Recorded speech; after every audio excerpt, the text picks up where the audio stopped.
It's time for the Margin Matters Minute with Money Man Jason Brown. All right, welcome back everybody. Today we're going to talk about one of the biggest hot button issues in the personal financial world, and that is good debt versus bad debt. Okay, so there's two predominant thoughts of logic here. You have one side of the coin, which is like me. I hate all debt, so I think all debt is bad. I try to avoid all debt as possible. Then you have the other side of the camp that says, you know what, there is a such thing as good debt versus bad debt.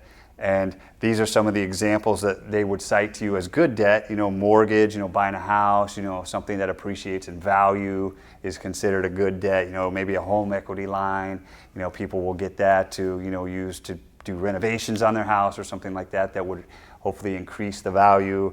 Small business loans are, considered a good debt. You're investing in yourself, starting a business, trying to be entrepreneurial, do something for yourself. And of course, student loans are, pretty much considered a good debt because you are investing in yourself, you're getting an education. Of course, we have to ask at what cost, that's kind of getting out of control.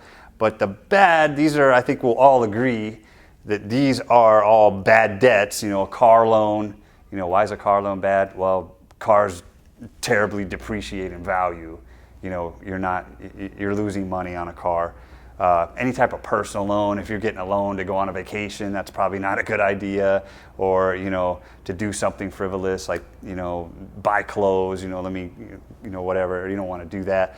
Payday loans, are basically the worst loan you can get because I think they're like 300% interest rate, which is, crazy.